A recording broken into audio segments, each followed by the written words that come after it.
पिछली श्रृंखला में हमने देखा कि जब दुर्योधन पांडवों का संधि प्रस्ताव ठुकरा देता है और कृष्ण को बंदी बनाने का आदेश देता है, तो कृष्ण कुपित होकर के, क्रोधित होकर अपने विराट रूप का प्रदर्शन करते हैं और इसके साथ ही साथ दुर्योधन को यह चुनौती देते हैं कि अब याचना नहीं, अब रण होगा, युद्ध होगा और अब मांगा नहीं जाएगा बल्कि अपना अधिकार दिया जाएगा। और लेकिन युद्ध होगा तो यह पूरी पृथ्वी जो है वह लाशों से पट जाएगी, भीषण रक्तपात होगा, बूंद के समान बाण बरसेंगे, अग्नि की ज्वाला उठेगी, पृथ्वी के सारे जीव समाप्त होंगे या कराह उठेंगे, औरतें विधवा होंगी, बच्चे अनाथ होंगे और अंततः तुम भी मरेगा। तो इस तरह, लेकिन इन सब का उत्तरदायित्व जो है वह तुम पर होगा, क्योंकि तुमको संधि प्रस्ताव स्वीकार नहीं है। तो अब मैं भी जाता हूँ। ऐसा कह करके वह सभा छोड़कर चल देते हैं और उनको छोड़ने के उद्देश्य से कर्ण भी उनके साथ चलता है, जाता है और वो कर्ण को अपने साथ रथ पर बिठा लेते हैं। और जैसा कि होता है कि दो व्यक्ति जब साथ होते हैं तो कुछ कुछ बातें करते ही हैं, तो उसी तरह से कृष्ण भी कर्ण से बातें करते हुए कहते हैं कि अब इस युद्ध को रोकना असंभव है, यह युद्ध रुक नहीं सकता है, लेकिन अगर यह युद्ध होगा तो पृथ्वी पर भीषण विनाश होगा, पृथ्वी पर आग बरसेगी, बाण बरसेंगे, नक्षत्र एक दूसरे से टकराएंगे, यानी कि प्रलय की स्थिति आ जाएगी, शेष नाग भी बेचैन हो जाएगा। इतनी बेचैनी पृथ्वी पर, ऊपर इतनी गर्मी होगी कि शेष नाग भी बेचैन हो जाएगा। लेकिन मेरे लिए अब यह युद्ध रोकना संभव नहीं है। मुझे समझ में नहीं आ रहा है कि मैं इस युद्ध को कैसे रोकूं, लेकिन इसका एक उपाय है। अगर तुम चाहो तो यह युद्ध रुक सकता है, क्योंकि दुर्योधन ने इस युद्ध का आयोजन तुम्हारे ही बल पर किया है, तुम्हारे ही बल पर वह फूलता रहता है, घूमता रहता है या वह युद्ध की याचना कर रहा है। तो अगर तुम दुर्योधन का साथ छोड़ दो तो यह युद्ध रुक सकता है और पृथ्वी पर से विनाश भी मिट जाएगा, लोग तुम्हारा गुणगान करेंगे। तो इसके लिए तुमको दुर्योधन का साथ छोड़ना होगा।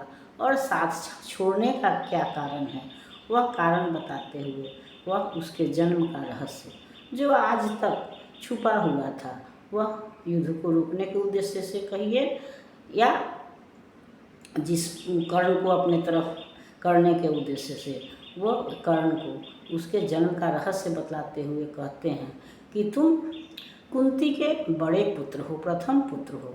तो अगर तुम कर्ण दुर्योधन का साथ तुम छोड़ देते हो तो तुमको मैं कुरु राज्य दिलवा दूंगा, क्योंकि जब तुम साथ छोड़ दोगे तो दुर्योधन अपने आप युद्ध से पीछे हट जाएगा, क्योंकि वह उसको तुम्हारा ही बल है, तुम्हारे दम पर ही उसने युद्ध का आयोजन किया है। तो और अगर वो दुर्योधन युद्ध से पीछे हट जाएगा तो कुरु राज्य पांडवों को प्राप्त होगा, जो कि मैं तुझे दे दूंगा। और तब तुम चूँकि पांडव में ज्येष्ठ पांडव हो, इसलिए तुमको राज्य प्राप्त होगा और बाकी जो सारे भाई हैं वो तुम्हारे अनुचर होंगे, सेवक होंगे, तुम्हारी बात मानेंगे और पृथ्वी पर भी शांति फैल जाएगी। तो इस शांति का श्रेय भी तुम होगा। तो इस तरह से युद्ध टल जाने से तुम्हारा भी कल्याण होगा और पृथ्वी का भी, इस राज्य का भी कल्याण होगा। तो इसको हित में रखते हुए तुम अगर दुर्योधन का साथ छोड़ दो तो यह मानवता के लिए श्रेष्ठ होगा, मानवता के लिए कल्याणकारी होगा। लेकिन कर्ण जो है वह तो दुर्योधन का साथ नहीं छोड़ता है, उसके साथ ही साथ जो आज तक वह समाज से विरोध सहता आया है उसको याद करके कुंती के लिए उसके मन में जो ज्वाला है वह भड़क उठती है और वह कहता है कि मुझे यह जन्म का रहस्य सूर्य भगवान से प्राप्त है, इसलिए आप उसके बारे में तो मुझे कुछ नहीं ही बताइए, या कुंती के संबंध में भी कुछ नहीं कहिए। ऐसा कहते हुए वह कहता है, हे कृष्ण आप चुप ही रहिए, इस पर न अधिक कुछ भी कहिए। सुनना न चाहते तनिक श्रवण, जिस माँ ने मेरा किया जनन, वह नारी नहीं कुल पाली थी, सर्पिनी परम विकराली थी। पत्थर समान उसका ही था, सुत से समाज बढ़कर प्रिय था। गोदी में आग लगा करके मेरा कुल वंश छिपा करके, दुश्मन का उसने काम किया, माताओं को बदनाम किया। माँ का पै भी न पिया मैंने, उल्टे अभिशाप लिया मैंने। वह तो अश्विनी बनी रही, सबकी भौं मुझ पर तनी रही। कन्या वह रही अपरिणीता, जो कुछ बीता मुझ पर बीता। मैं जाति गोत्र से हीन दीन, राजाओं के सम्मुख मलिन। जब रोज अनाज दर पाता था, कह शूद्र पुकारा जाता था। पत्थर की छाती फटी नहीं, कुंती तब भी तो कटी नहीं। मैं सूत वंश में पलता था, अपमान अनल में जलता था। सब देख रही थी दृश्य प्रथा, माँ की ममता पर हुई वृथा। छिपकर भी तो सुध ले न सकी, छाया अंचल की दे न सकी। तो इसलिए कुंती के लिए उसके मन में क्रोध है, विरोध है, क्योंकि वह भगवान सूर्य से अपनी जन्म का रहस्य जान चुका है। क्योंकि बचपन से ही उसको तिरस्कार झेलना पड़ता था। उसका कवच और कुंडल जो था वह एक ज्वलंत प्रश्न था, जो किसी के लिए भी यह प्रश्न उठता था कि अगर वह सूत वंश में है तो फिर उसके पास कवच कुंडल क्यों है। क्योंकि साधारण व्यक्ति इतना तपस्या नहीं कर सकता है कि कवच कुंडलधारी पुत्र उसको प्राप्त हो, और जब वो साधारण नहीं है तो फिर यह सूत वंश में कैसे है। तो ये दोनों जो उसके चरित्र का जो विरोधाभास था, उसके अंदर का तेज गुण गौरव जो था वह उसको श्रेष्ठ कुल का साबित करता था। लेकिन उसका पालन पोषण, या चूँकि वह राधा के ही नाम से जाना जाता था, सारथी का ही पुत्र था, तो इसलिए वह समाज में सारथी के रूप में तिरस्कृत होता था, या उसके साथ वही व्यवहार किया जाता था जो सारथी या सूत के लिए किया जाता है। तो इस तरह से उसके अंदर तो एक उच्च कुल का गौरव था वो तो, और दूसरी तरफ उसके साथ दुर्व्यवहार होता था। तो यह विरोधाभास जो है उसके चरित्र के अंदर ज्वाला भरता है, एक अग्नि जो है वह सदैव उसके अंदर जलती रहती है। और जब यह प्रश्न उसने भगवान सूर्य के समक्ष रखा तो उन्होंने उसके जन्म का रहस्य बतला दिया, और तब से उसके अंदर जो है वह कुंती के लिए यह एक क्रोध की ज्वाला थी। जो वह कृष्ण जब उसके जन्म का रहस्य बतलाते हैं तो वह कहता है कि दिनमणि का मतलब सूर्य है। तो वह कहता है कि मैं अपने जन्म की कथा भगवान सूर्य से सुन कर के मैं बहुत व्यथा, बहुत कष्ट भोग चुका हूँ, इसलिए उसको तो बताने की आवश्यकता नहीं है। दुर्योधन का साथ छोड़ूंगा नहीं, और यह भी बताने की आवश्यकता नहीं है मैं, क्योंकि मुझे अपने जन्म का रहस्य मालूम है। और यह भी बात है कि कुंती और कर्ण के पिता भी हस्तिनापुर राज्य के ही सारथी थे। तो कुंती रोज कर्ण को देखती थी, लेकिन कभी उसके कहने का मतलब वही है कि छुपकर भी तो कभी उसको की सुध नहीं ली, उसको दुलार नहीं किया, प्यार नहीं किया, उसको दुख को कम करने की कोशिश नहीं की। या जो भरी सभा में वह अपमानित हो रहा था उस समय भी तो कुंती आगे आकर के उसको अपना नहीं सकी।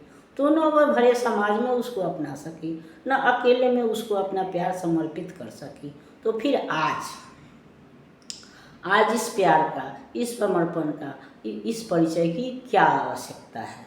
तो इसलिए वह कहता है कि मुझे, या यह सच भी है कि वह कहता है कि जो कोई भी नारी अगर अपने बच्चे को धारा में नदी की धारा में डाला था कुंती ने, तो जो भी कोई भी नारी जो है जो बच्चे को जब रखती है अपने उदर में, और उसके बाद से जन्म के उपरांत जबकि बच्चा दुखी होता है, उसको माँ की आवश्यकता होती है, सहारे की आवश्यकता होती है।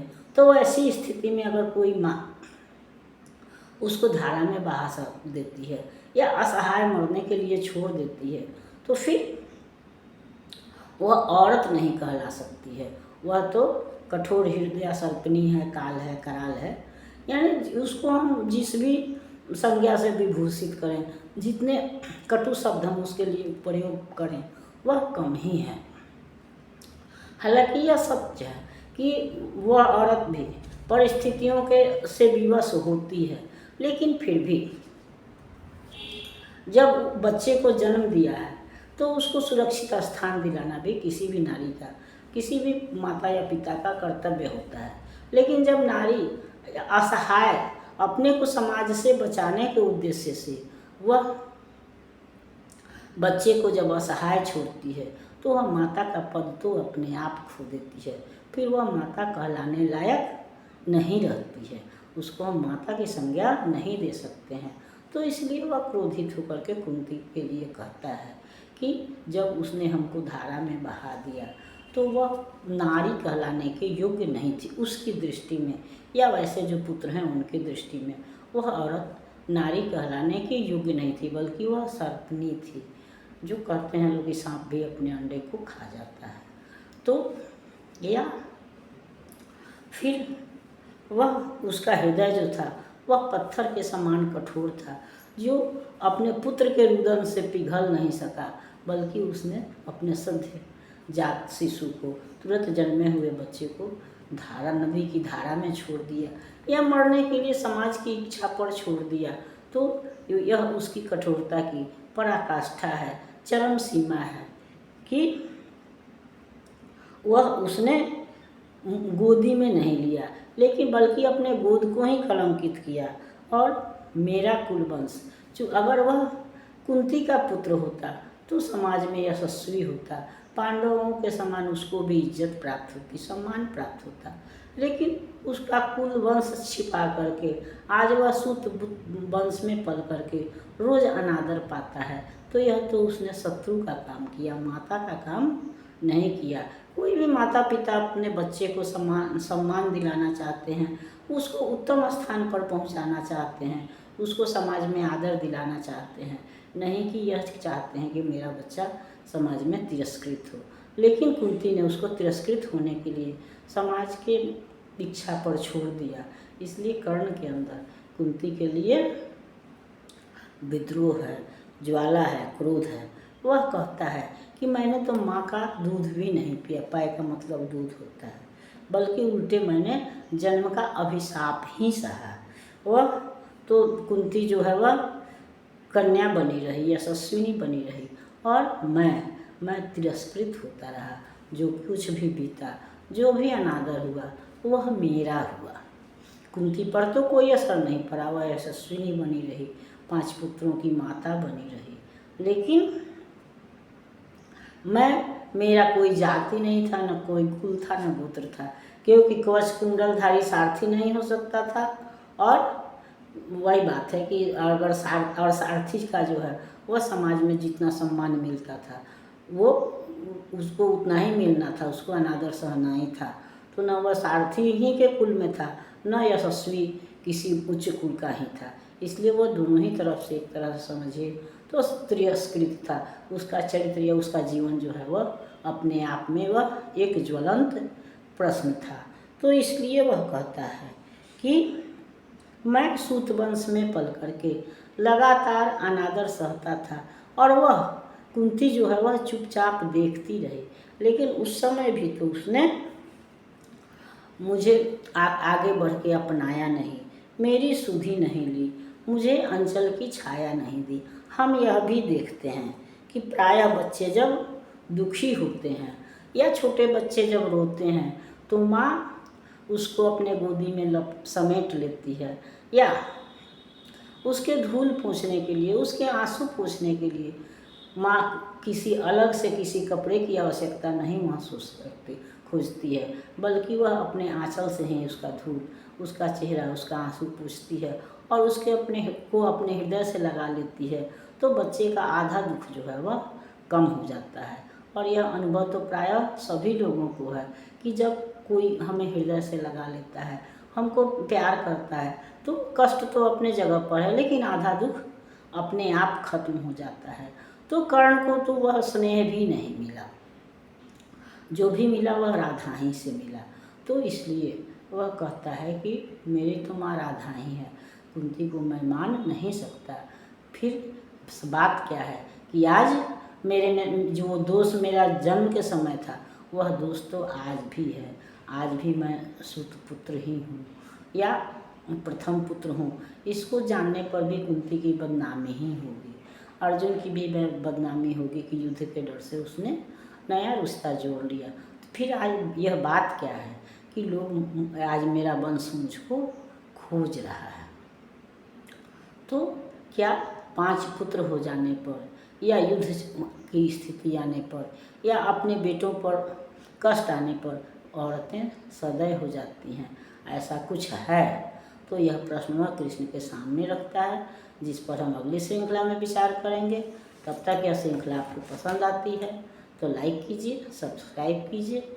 मिलते हैं अगली श्रृंखला में, तब तक के लिए धन्यवाद।